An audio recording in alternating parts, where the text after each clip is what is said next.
शिवाय। हर हर महादेव। शिव की दीक्षा से युक्त शिव भक्त पुरुषों के लिए सभी शिवलिंगों का नैवेद्य प्रसाद शुभ एवं महाप्रसाद माना गया है, अतः वह उसका अवश्य भक्षण करे।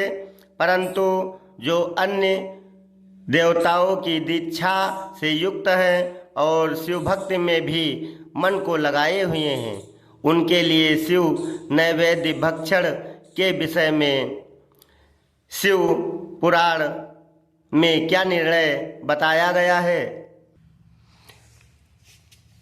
ऋषि बोले, हे मुने, हमने पहले से यह बात सुन रखी है कि भगवान शिव का नैवेद्य नहीं ग्रहण करना चाहिए।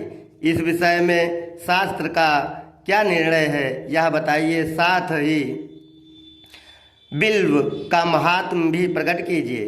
श्री सूत जी ने कहा, हे मुनियों, आप शिव संबंधी व्रत का पालन करने वाले हैं, अतः आप सबको शतशः धन्यवाद है। मैं प्रसन्नतापूर्वक सब कुछ बताता हूँ, आप सावधान होकर सुने। जो भगवान शिव का भक्त है, बाहर भीतर से पवित्र और शुद्ध है, उत्तम व्रत का पालन करने वाला तथा दृढ़ निश्चय से युक्त है, वह शिव नैवेद्य का अवश्य भक्षण करे। भगवान शिव का नैवेद्य अग्राह्य है, इस भावना को मन से निकाल दे। शिव के नैवेद्य को देख लेने मात्र से भी सारे पाप दूर हो जाते हैं, भाग जाते हैं। उसको खा लेने पर तो करोड़ों पुण्य अपने भीतर आ जाते हैं। आए हुए शिव नैवेद्य को सिर झुकाकर प्रसन्नता के साथ ग्रहण करे और प्रयत्न करके शिव स्मरण पूर्वक उसका भक्षण करे। आए हुए शिव नैवेद्य को जो यह कहकर कि मैं इसे दूसरे समय में ग्रहण करूँगा,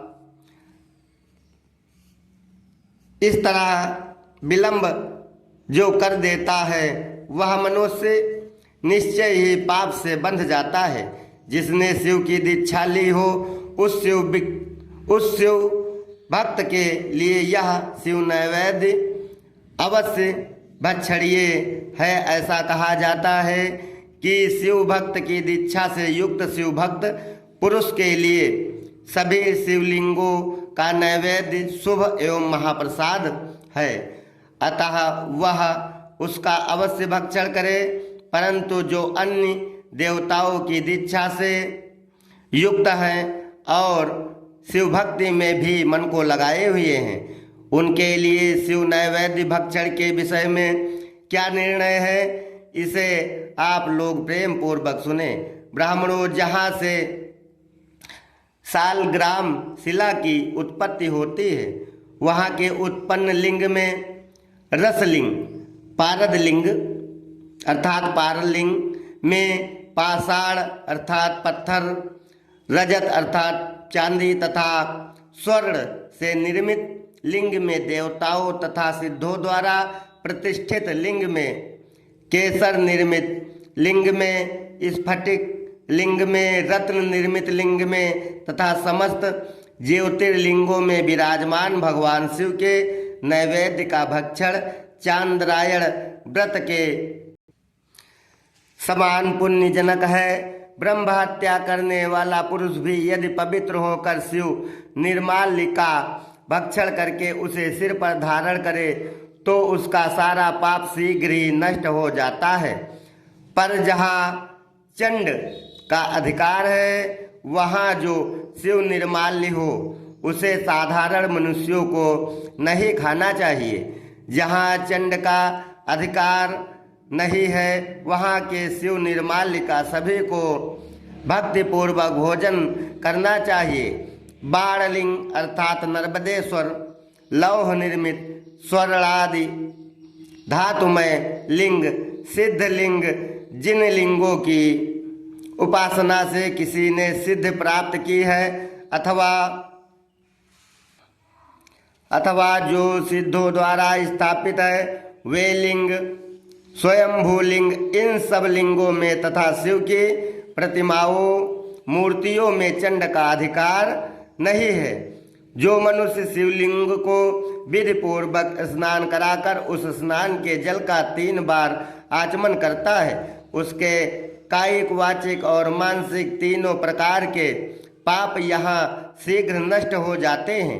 जो शिव नैवेद्य पत्र पुष्प फल और जल अग्राह्य है वह सब भी सालग्राम शिला के स्पर्श से पवित्र ग्रहण के योग्य हो जाता है।